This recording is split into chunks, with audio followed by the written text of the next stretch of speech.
तो चुंबकीय गुण कैसे उत्पन्न होता है? सबसे पहले हम जो परमाणु होता है, परमाणु के अंदर एक नाभिक होती है जिसमें प्रोटॉन और न्यूट्रॉन दोनों होते हैं।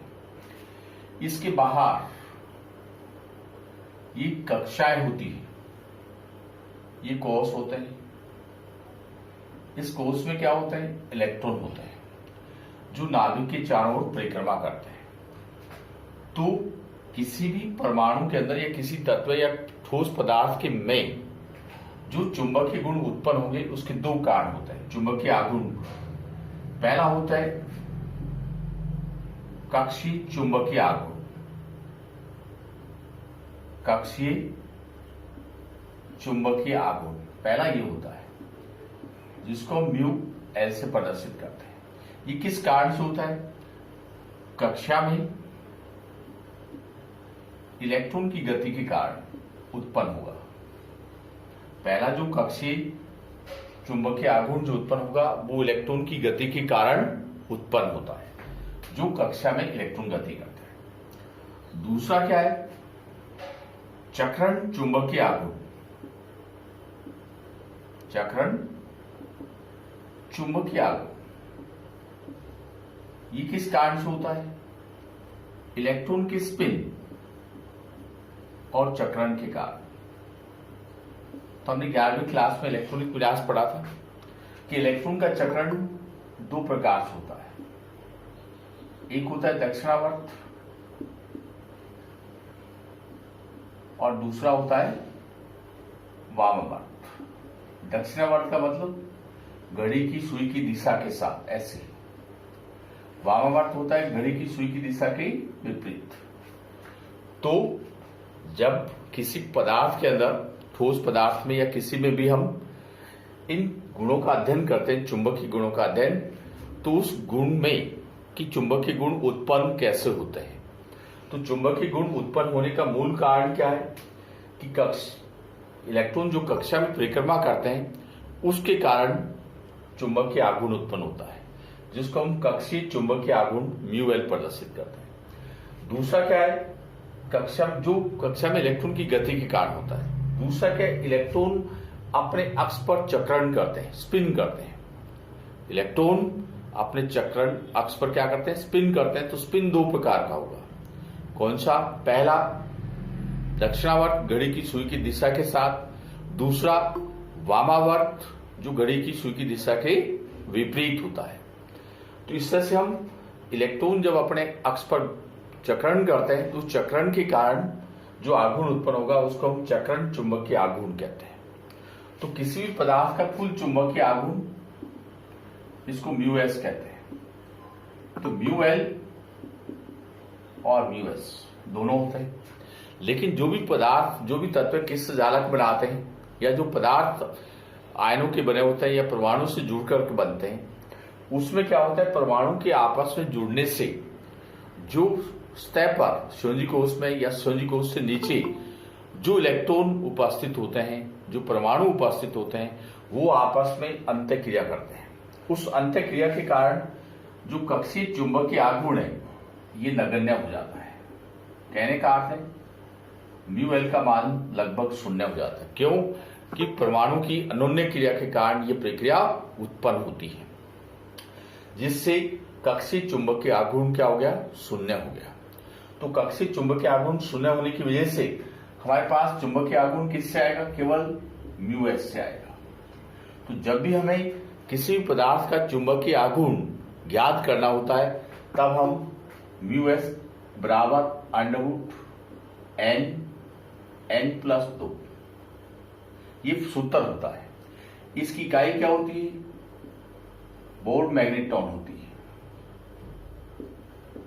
बोर मैग्नेटॉन जिसको हम बीएम लिखते हैं, ये इसकी इकाई होती है। तो जब भी हमें किसी पदार्थों का चुंबकीय आघूर्ण निकालना हो तो हम आसानी से सूत्र के अनुसार निकाल सकते हैं। तो किसी भी ठोस पदार्थ में या तत्वों के जो ठोस पदार्थ होते हैं, किससे जालक होते हैं, उसमें चुंबकीय आघूर्ण दो कारणों से उत्पन्न होता है। दो कारण कौन से होंगे?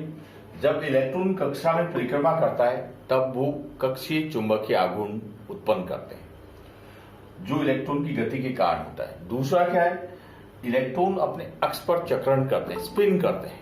इलेक्ट्रॉन अपने अक्ष पर क्या करते हैं, स्पिन करते हैं। स्पिन दो प्रकार से होगा, एक कक्षीय स्पिन और दूसरा वामावर्त और दक्षिणावर्त। उसके कारण चुंबकीय आघूर्ण होगा, उसको हम चक्रण चुंबकीय आघूर्ण या स्पिन चुंबकीय आघूर्ण कहते हैं। लेकिन क्या है, जो भी ठोस पदार्थ होते हैं उसमें परमाणु आयन आपस में जुड़े रहेंगे। परमाणु, अणु और आयन क्या होते हैं, आपस में जुड़ते हैं। तो श्योजी कोश के इलेक्ट्रॉन और उसके भीतर सतह पर जो इलेक्ट्रॉन उपस्थित होते हैं, परमाणु की अन्योन्य क्रिया के कारण उनका मान शून्य हो जाता है। तो ऐसी स्थिति में जो कक्षीय चुंबकीय आघूर्ण है उसका मान लगभग नगण्य हो जाता है, शून्य हो जाता है, या उसको नष्ट मान सकते हैं। इस कारण से ठोस पदार्थ में चुंबकीय आघूर्ण किसके कारण उत्पन्न होगा, केवल चक्रण चुंबकीय आघूर्ण से उत्पन्न होगा। तो चक्रण के अंदर क्या होगा, हम इलेक्ट्रॉन का स्पिन देखेंगे, इलेक्ट्रॉन का स्पिन देखेंगे। तो इलेक्ट्रॉन का स्पिन देखेंगे तो एन क्या है, यहां पर एन क्या है,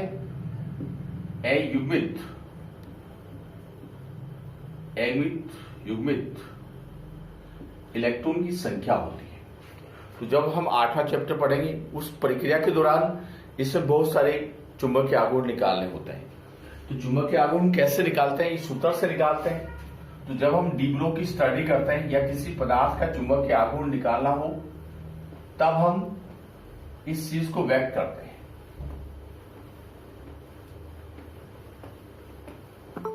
इस चीज को व्यक्त करना होता है। तो कैसे व्यक्त किया जाता है, इसको कैसे हम निकाल सकते हैं, तो इसका अर्थ क्या है, ये फार्मूला हो गया, म्यू बराबर एन प्लस 2। इस सूत्र से हम किसी भी पदार्थ का चुंबकीय आघूर्ण आसानी से निकाल सकते हैं। तो उसको निकालने का, जैसे हम डी ब्लॉक लेते हैं, ये चीज हमें पार्ट 8 और 9 दोनों में प्रयोग लेनी है। पार्ट 8 में भी चुंबकीय आघूर्ण याद करना है और पार्ट 9 में भी हम चुंबकीय आघूर्ण याद करते हैं।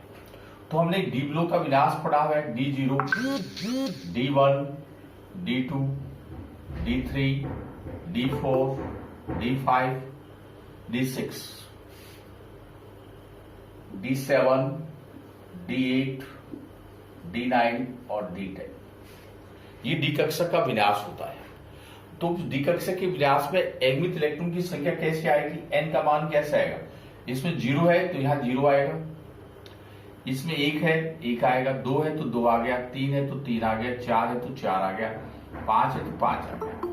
इसके बाद यहां D6 है तो अनपेड इलेक्ट्रॉन कैसे कम हो जाएंगे। D6 का मतलब क्या हुआ कि पहले हम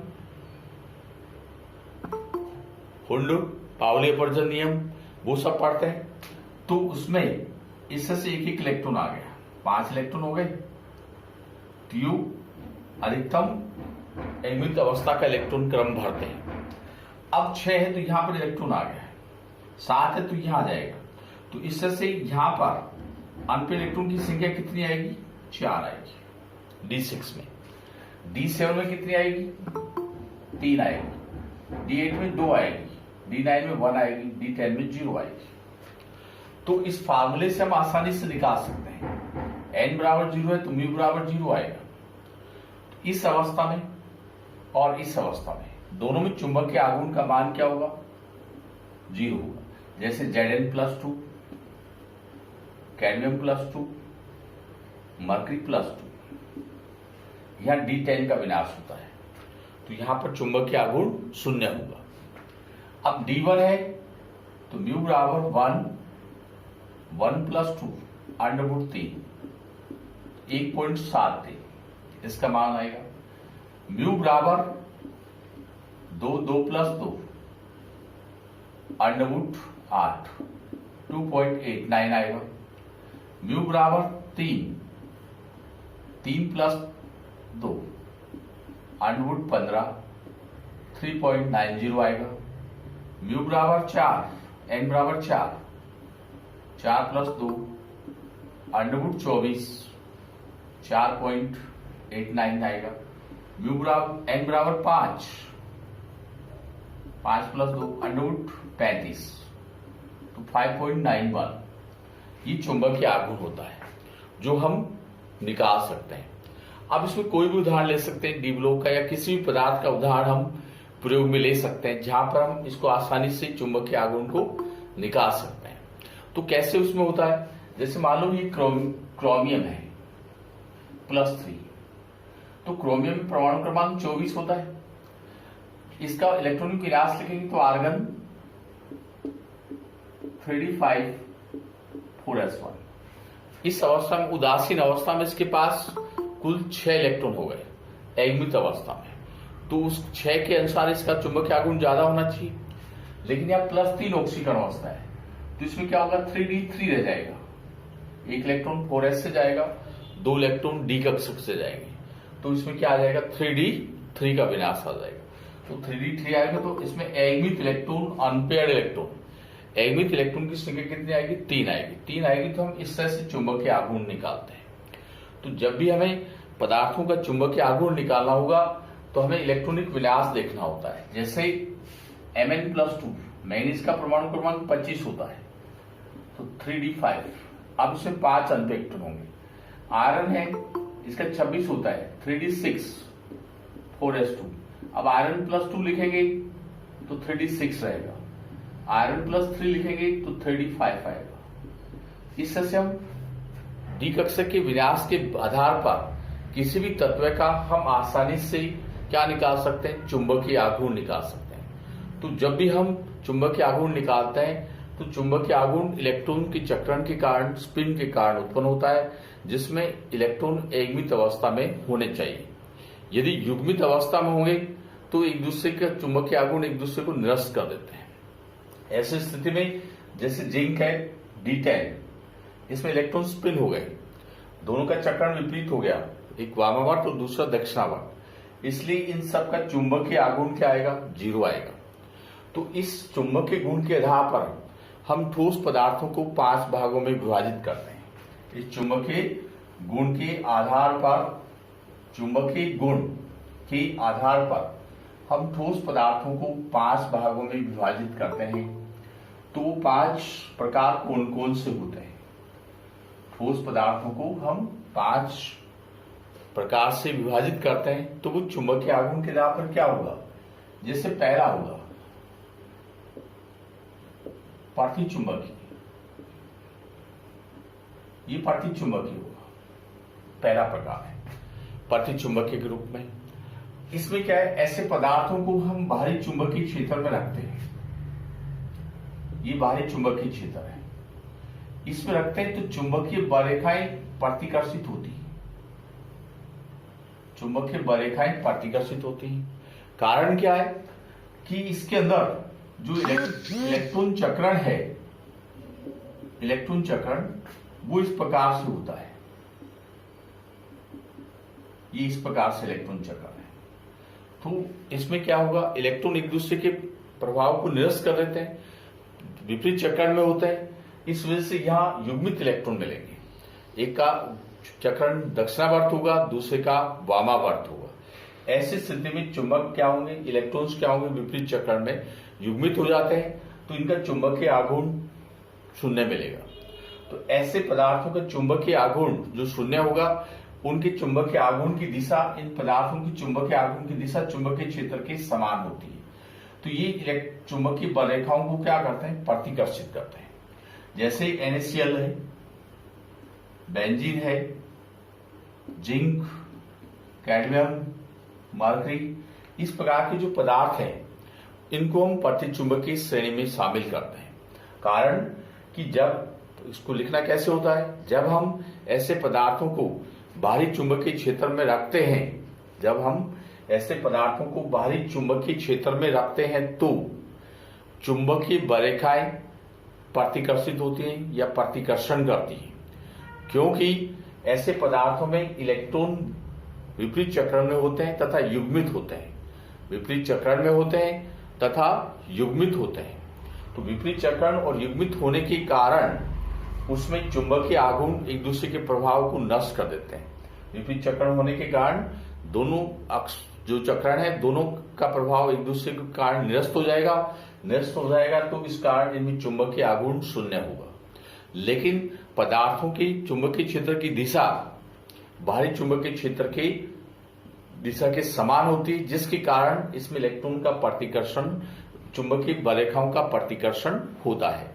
तो चुंबकीय गुण के आधार पर ये पहला प्रकार था। अब आता है दूसरा प्रकार, जिसको हम अनुचुंबकीय कहते हैं, अनुचुंबकीय पदार्थ। अब अनुचुंबकीय पदार्थ में क्या है, जैसे इस पदार्थों को हम बाहरी चुंबकीय क्षेत्र में रखते हैं, ये बाहरी चुंबकीय क्षेत्र के मध्य इसको लटकाते हैं, तो चुंबकीय बरेखाएं आकर्षित होती है।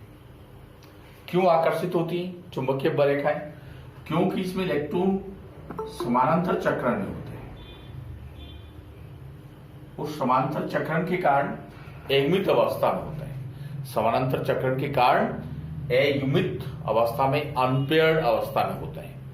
ऐसी स्थिति के कारण इनमें जो चुंबकीय क्षेत्र उत्पन्न होगा उसकी दिशा इस बाहरी चुंबकीय क्षेत्र के विपरीत होती है। इस कारण चुंबकीय बरेखाएं क्या होगी, इन पदार्थों के द्वारा आकर्षित होती है।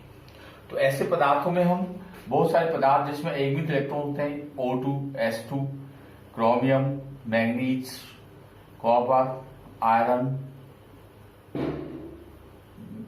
कोबाल्ट, निकल, गैडोलियम, ऐसे बहुत सारे उदाहरण हैं। इनमें सब में क्या है, चुंबकीय आघूर्ण उत्पन्न होता है। क्यों होता है?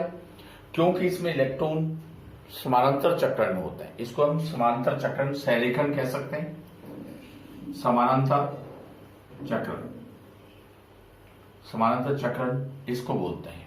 इस वजह से इसमें चुंबकीय बरेखाएं आकर्षित होती है।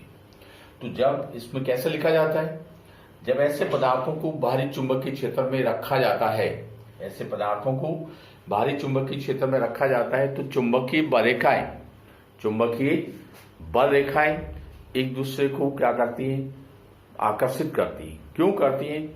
क्योंकि इन पदार्थों में इलेक्ट्रॉन समानांतर चक्रण में स्थित होते हैं। इलेक्ट्रॉन समानांतर चक्रण में स्पिन होते हैं, स्थित होते हैं। इसके कारण, समानांतर चक्रण के कारण इनमें क्या होता है, चुंबकीय आघूर्ण उत्पन्न होता है। इलेक्ट्रॉन चक्रण के कारण जब चुंबकीय आघूर्ण उत्पन्न होता है तो बाहरी चुंबकीय बरेखाओं को वो आसानी से आकर्षित कर सकते हैं। दूसरा कारण, जब इलेक्ट्रॉन समानांतर चक्रण में होंगे तो समानांतर चक्रण में होंगे तो उसके कारण जो चुंबकीय आघूर्ण उत्पन्न होगा उसकी दिशा बाहरी चुंबकीय क्षेत्र की दिशा के विपरीत होती है। इस कारण वो आसानी से चुंबकीय बरेखाओं को आकर्षित करते हैं। अब इसमें आता है तीसरा प्रकार, जिसको हम लोह चुंबकीय, लोह चुंबकीय, जिसको हम फेरो चुंबकीय भी कहते हैं, फेरो चुंबकीय ये कहते हैं। अब ऐसे पदार्थों को जब हम चुंबकीय क्षेत्र में रखेंगे तो क्या होगा, चुंबकीय बरेखाएं प्रबल रूप से आकर्षित होती है। इसका कारण क्या है, इसमें जो इलेक्ट्रॉन उपस्थित होते हैं, इसमें जो इलेक्ट्रॉन उपस्थित होते हैं वो इलेक्ट्रॉन छोटे चुंबक के समान व्यवहार करते हैं, चुंबक के समान। इसको हम डोमेन कहते हैं। इन धातुओं में जो इलेक्ट्रॉन है वो छोटे छोटे खंड के रूप में होते हैं और छोटे चुंबक के समान व्यवहार करते हैं। तो उस छोटे खंड का एक नया नाम होता है डोमेन।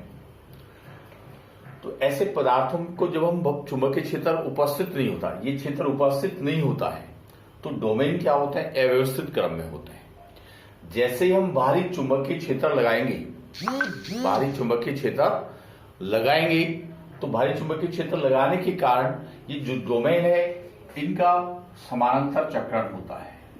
इस डोमेन को हम इस तरह से प्रदर्शित करते हैं। तो डोमेन के बाहरी चुंबकीय क्षेत्र लगाने के कारण, बाहरी चुंबकीय क्षेत्र लगाने के कारण डोमेन समानांतर चक्रण में व्यवस्थित हो जाते हैं, जिससे प्रबल चुंबकीय क्षेत्र उत्पन्न होता है, जिससे प्रबल चुंबकीय क्षेत्र उत्पन्न होता है। प्रबल चुंबकीय क्षेत्र उत्पन्न होगा तो प्रबल चुंबकीय क्षेत्र उत्पन्न होने के कारण चुंबकीय बरेखाएं प्रबल रूप से आकर्षित होती हैं। तो ऐसे पदार्थों से अच्छे और स्थायी चुंबक बनाए जाते हैं। ऐसे पदार्थों से अच्छे और स्थायी चुंबक बनाए जाते हैं। तो इसके अंदर हम उदाहरण लेते हैं आयरन, निकल, गैडोलियम, फेरस ऑक्साइड। इस टाइप के जो धातु होते हैं इनसे हम अच्छे और स्थायी चुंबक, जो औद्योगिक स्तर पर, इंडस्ट्री लेवल पर, औद्योगिक स्तर पर जो जिन चुंबकों का हम प्रयोग करते हैं वो चुंबकें इन्हीं धातुओं से बनाई जाती है, इन्हीं तत्वों से निर्मित होती है। तो उसका मूल कारण क्या है कि इसमें प्रबल चुंबकीय क्षेत्र उत्पन्न होगा। क्यों? क्योंकि यहां पर इलेक्ट्रॉन छोटे छोटे खंड और छोटे छोटे चुंबक के समान व्यवहार करते हैं। इलेक्ट्रॉन छोटे छोटे खंड या चुंबक के समान व्यवहार करते हैं। उस व्यवहार के कारण प्रबल चुंबकीय क्षेत्र उत्पन्न होता है।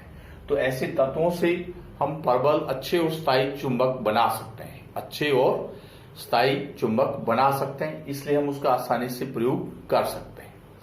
तो इन पदार्थों का वर्णन करना होगा तो क्या करेंगे हम कि ऐसे पदार्थों को में इलेक्ट्रॉन छोटे छोटे खंड के रूप में चुंबक के समान व्यवहार करते हैं।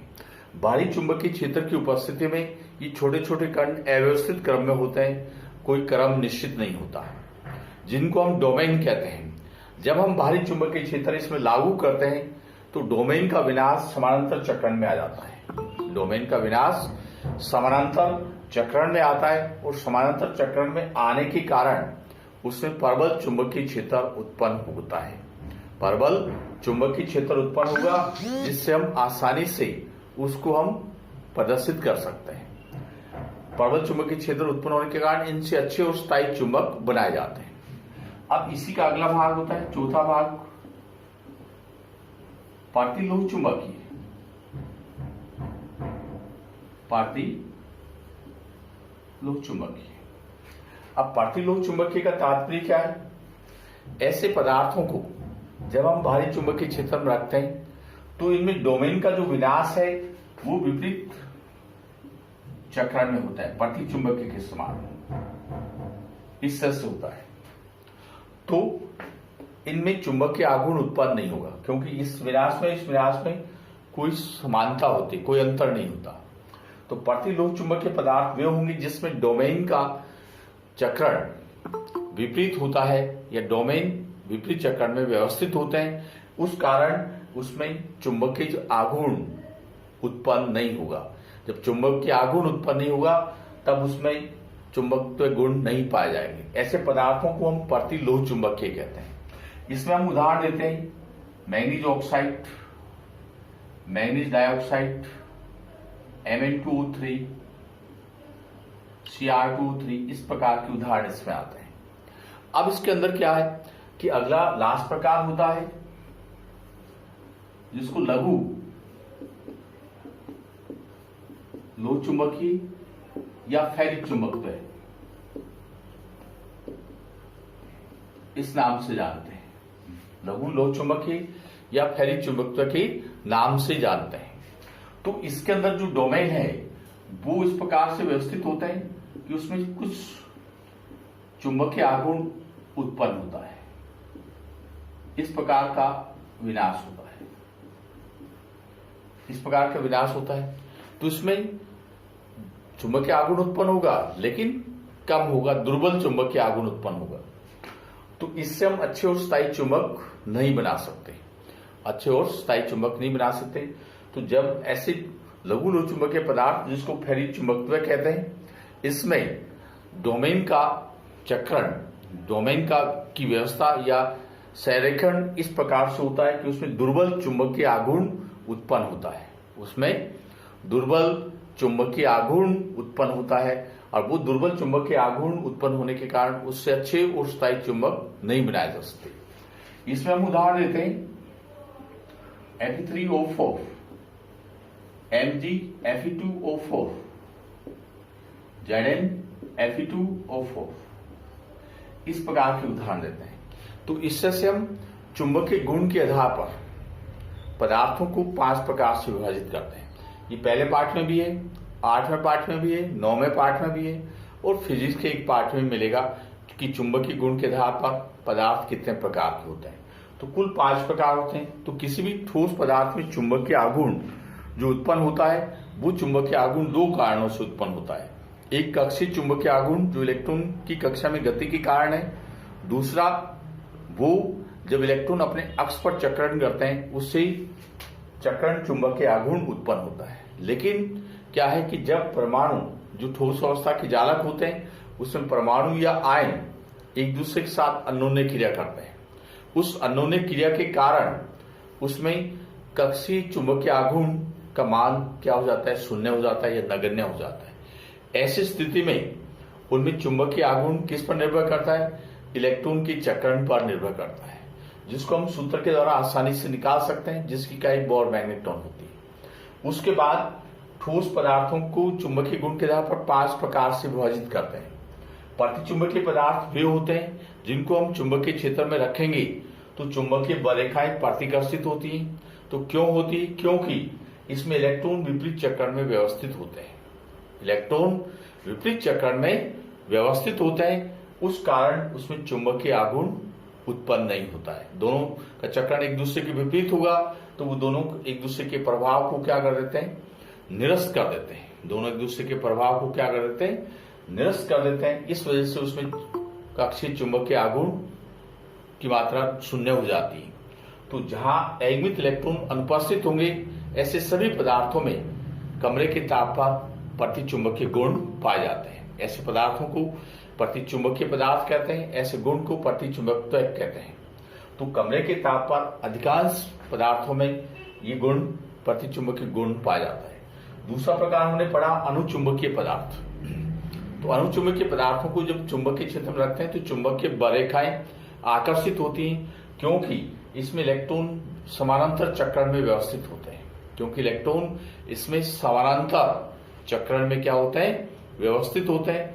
इस स्थिति के कारण उसमें चुंबकीय क्षेत्र उत्पन्न होता है।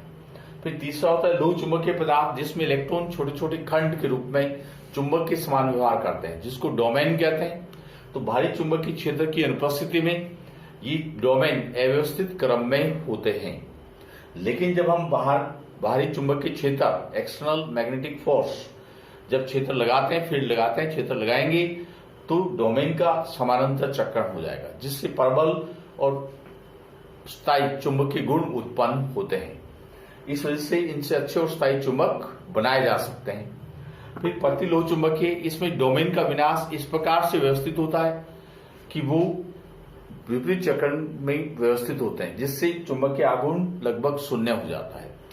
लघु लोह चुंबकीय या फेरी चुंबकत्व में डोमेन का विन्यास इस प्रकार से व्यवस्थित होता है कि उसमें दुर्बल चुंबकीय क्षेत्र उत्पन्न होगा। तो इससे हम 5 प्रकार से चुंबकीय गुण के आधार पर इसको व्यक्त करते हैं।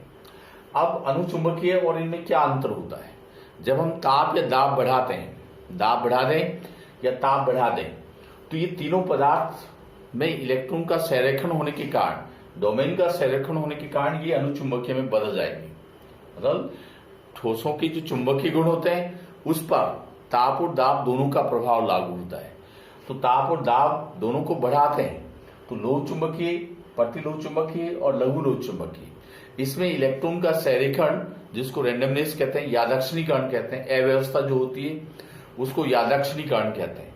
तो संरेखण या यादक्षणीकरण होने के कारण ये तीनों प्रकार जो चुंबकीय गुण होते हैं वो पदार्थ किसमें बदल जाते हैं, अनुचुंबकीय में बदल जाते हैं। दूसरा क्या है, अनुचुंबकीय और लोह चुंबकीय में मूल अंतर क्या मिलेगा कि जब हम बाहरी चुंबकीय क्षेत्र हटाते हैं तो इनका चुंबकीय गुण नष्ट हो जाएगा, लेकिन लोह चुंबकीय पदार्थों का चुंबकीय गुण बना रहता है। जब हम बाहरी चुंबकीय क्षेत्र हटा देते हैं तो लोह चुंबकीय पदार्थों में चुंबकीय गुण बना रहेगा, अनुचुंबकीय पदार्थों में चुंबकीय गुण समाप्त हो जाता है। तो इस तरह से हम दोनों को व्यक्त करते हैं।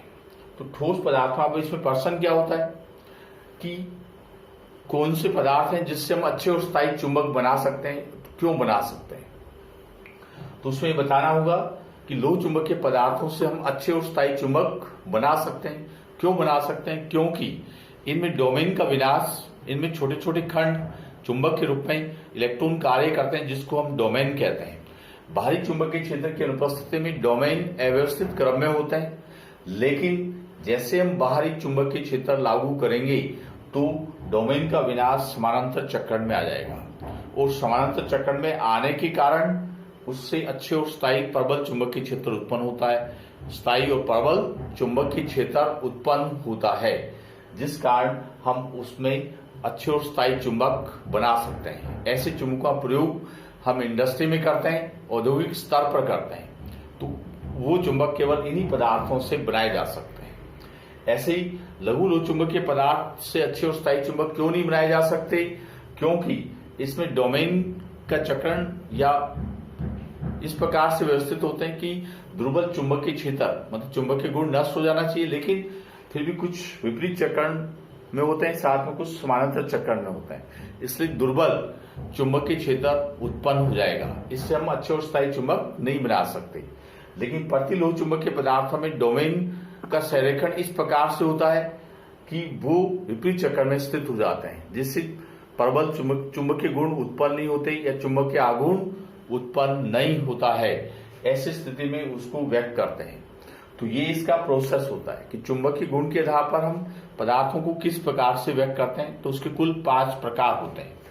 अब उसके बाद क्या आता है कि जो ठोस पदार्थ हैं उनको हम किस प्रकार से आगे उसमें पैराविद्युत गुण होते हैं, विद्युतांक गुण होते हैं, पैराविद्युतांक गुण, पैराविद्युतांक गुण। इसका अर्थ क्या है?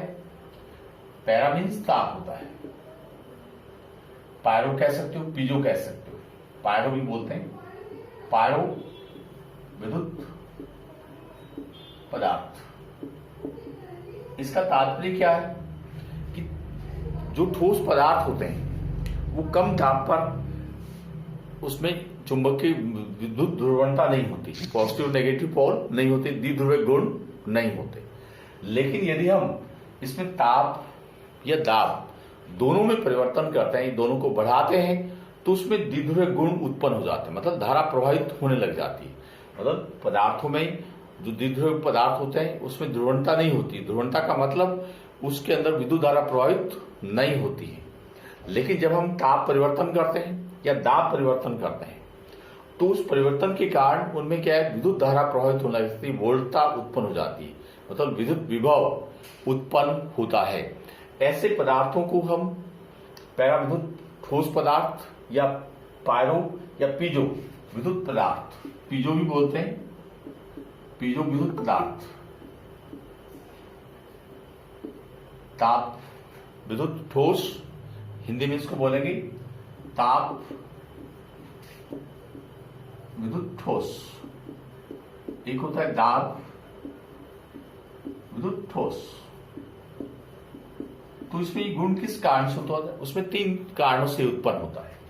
ये त्रिभुज है, इस त्रिभुज में ये विद्युतीय ऊर्जा है, ये तापीय ऊर्जा है और ये गतिज ऊर्जा है। ये होती तापीय ऊर्जा, विद्युतीय ऊर्जा और गतिज ऊर्जा। जब तापीय ऊर्जा विद्युत ऊर्जा के कारण क्रिस्टल में ध्रुवणता उत्पन्न होती है तो गतिज ऊर्जा उत्पन्न नहीं होगी। तापीय ऊर्जा और विद्युत ऊर्जा के कारण यदि क्रिस्टल ठोस के अंदर ध्रुवणता उत्पन्न होती है या विद्युत धारा उत्पन्न होती है या विद्युत विभव उत्पन्न होता है, तब उसको हम ताप विद्युत ठोस कहते हैं। जब विद्युतीय ठोस, विद्युतीय ऊर्जा, गतिज ऊर्जा के कारण जो विद्युत धारा उत्पन्न होती है या विद्युत विभव उत्पन्न होता है, तब उसको हम दाब विद्युत ठोस कहते हैं, तब उसको हम दाब विद्युत ठोस कहते हैं। तो ऐसे ठोस पदार्थ होते हैं जो 0 केल्विन ताप पर या उदासीन अवस्था में होते हैं, जिसमें विद्युत विभव उत्पन्न नहीं होता है, विद्युत धारा उत्पन्न नहीं होती। लेकिन उसमें ताप परिवर्तन करने से या दाब के परिवर्तन करने से उसमें ध्रुवणता उत्पन्न होती है, अर्थात विद्युत विभव, विद्युत धारा उत्पन्न होती है। तब ऐसी स्थिति में उसमें हम उसको हम ताप विद्युत ठोस या दाब विद्युत ठोस कह सकते हैं, पायरो इलेक्ट्रिक सॉलिड कह सकते हैं या पीजो कह सकते हैं। पीजो का अर्थ होता है दाब के कारण, पायरो का अर्थ होता है ताप, आग। पायरो का मतलब होता है आग, आग का मतलब ताप हो गया। पीजो का अर्थ होता है दाब के कारण। तो इसमें दो चीजें हैं। दो चीजें कौन सी हुई? ताप विद्युत ठोस और दाब विद्युत ठोस। ये किस कारण से उत्पन्न होता है? इसमें तीन प्रकार की ऊर्जाएं होती है। तापीय ऊर्जा होती है, विद्युत ऊर्जा होती है, गतिज ऊर्जा होती है। जब तापीय और विद्युत ऊर्जा के कारण जो ठोस में ध्रुवता उत्पन्न होती है या विद्युत विभव उत्पन्न होता है, तब उसमें हम ताप विद्युत ठोस कहते हैं। जब गतिज ऊर्जा और विद्युत ऊर्जा के कारण उसमें विद्युत विभव उत्पन्न होता है, जब तापीय ऊर्जा में कोई परिवर्तन नहीं होता, ऊष्मा उत्पन्न नहीं होती, तब इसको दाब विद्युत ठोस कहते हैं। ऐसे बहुत सारे उदाहरण होते हैं, जैसे gallium arsenide, caesium nitrate, caesium nitrate, caesium nitrate, ये होता है। Lithium tantalate, tantalate, lithium LiTO4, tantalate. इससे हम पराविद्युत गुण उत्पन्न करते हैं या दाब विद्युत गुण उत्पन्न करते हैं। तो ठोस पदार्थ का जो पहला पार्ट था, इसमें सबसे पहले हमने पढ़ा ठोसों का वर्गीकरण क्या होता है। ठोस क्या होता है? तो पदार्थ की जो अवस्था है उसके दो कारणों से परिवर्तित होती है, तापीय ऊष्मा और आकर्षण बल के कारण। जब हम ताप बढ़ाएंगे तो आकर्षण बल दुर्बल होंगे, तो पदार्थों के कारण एक दूसरे से दूर जाना शुरू हो जाएंगे। इस कारण पदार्थ की अवस्था ठोस से द्रव, द्रव से गैस में आती है। यदि हम ताप को कम करते हैं तो कण एक दूसरे के पास आना शुरू हो जाएंगे, तो गैसीय अवस्था द्रव में और द्रव ठोस में परिवर्तित होती है। इससे पदार्थ की अवस्था परिवर्तन के दो मूल कारण होते हैं, तापीय ऊर्जा और आकर्षण बल। उसके बाद ठोस और द्रव और गैस तीनों को परिभाषित किया था कि क्या परिभाषा होती है। इसके बाद हमने ठोस का वर्गीकरण किया था दो प्रकार किससे? ज्यामिति के आधार पर क्रिस्टलीय ठोस और अक्रिस्टलीय ठोस। अक्रिस्टलीय ठोस को अमोर्फस ठोस भी कहते हैं या अतिस्थितित द्रव कहते हैं, दोनों में अंतर किया था। फिर आकर्षण बल के आधार पर या आवयविक कणों के आधार पर ठोसों को हमने चार भागों में विभाजित किया था। चार भाग कौन से थे? आयनिक ठोस, सहसंयोजक ठोस जिसको नेटवर्क सॉलिड भी कहते हैं, धात्विक ठोस और आणविक ठोस। उसके बाद हमने क्रिस्टल जालक क्या होता है। तो ठोस पदार्थ के आवयविक कण जब नियमित क्रम में व्यवस्थित होते हैं तो जालक की या ठोस की आकृति निश्चित होती है, उसको हम क्रिस्टल जालक कहते हैं। तो जालक में जो आवयविक कण स्थित होते हैं उन्हीं को जालक बिंदु कहते हैं, जो परमाणु, अणु, आयनों का प्रतिनिधित्व करते हैं। तो उस पदार्थ के अंदर का सबसे छोटा भाग या सबसे छोटी इकाई जिसकी बार बार पुनरावृत्ति होती है, उसको हम एकक कोष्ठिका कहते हैं। फिर हमने एकक कोष्ठिका के 5 प्रकार पढ़े थे। छठा प्रकार था षटकोणीय एकक कोष्ठिका। 5 प्रकार के आधार पर अणुसूत्र कैसे निकालते हैं उसका अध्ययन किया था। उसके बाद जो 4 प्रकार की त्रिविम जालक एकक कोष्ठिकाएं होती हैं, 4 प्रकार की त्रिविम जालक एकक कोष्ठिकाएं कौन सी होगी? एक होगी सरल घनीय, आधे एकक कोष्ठिका, फलक केंद्रित, काय केंद्रित और आधार केंद्रित। ये 4 प्रकार की एकक कोष्ठिकाएं 14 प्रकार से व्यवस्थित होती हैं। कितने प्रकार से व्यवस्थित होती हैं? 14 प्रकार से व्यवस्थित होती हैं, जिसको हमने क्या नाम दिया था? ब्रेविस जालक का नाम दिया था। वो 14 प्रकार की जो व्यवस्था है वो आपस में जुड़कर क्या बनाती है? 7 प्रकार का क्रिस्टल समुदाय बनाती है। तो हमने 7 प्रकार का क्रिस्टल समुदाय पढ़ा था, उसमें अंतर किया था अक्षीय भुजा के आधार पर और अक्षीय कोणों के आधार पर। फिर हमने निबिड़ संकुलन 5 प्रकार का पढ़ा था, वर्ग जालक, षटकोणीय जालक, सरल घनी एक निबिड़ संकुलन, फलक केंद्रित निबिड़ संकुलन, षटकोणीय निबिड़ संकुलन। इस तरह से हमने 5 प्रकार का निबिड़ संकुलन पढ़ा और उसमें उप संख्या बताई थी और संकुलन क्षमता ज्ञात की थी। फिर उसमें अंतराकाशीय छिद्र थे, चतुष्फल के और अष्टफल के छिद्र थे, उन सब का हमने अध्ययन किया, दोनों में अंतर किया था। उसके आधार पर कुछ न्यूमेरिकल्स प्रॉब्लम निकाली थी। फिर हमने विमा की गणना कैसे करते हैं। विमा की गणना में घनत्व, भुजा, त्रिज्या, द्रव्यमान, एवविद्युत संख्या, उन सबको ज्ञात कर सकते हैं। फिर हमने रासायनिक दोष, रासायनिक त्रुटियां पढ़ी थी, कुल 9 प्रकार पढ़े थे। फिर चालकता के आधार पर पदार्थ का वर्गीकरण किया था। फिर चुंबकीय गुण के आधार पर पदार्थ का वर्गीकरण करते हैं। इससे से पूरा एक चैप्टर ठोस अवस्था का है जिसको हम पढ़ते हैं। अब तुम लोग पूरा चैप्टर पढ़ना, बाकी के नोट्स आज तुम लोगों को मिल जाएंगे। बाकी के नोट्स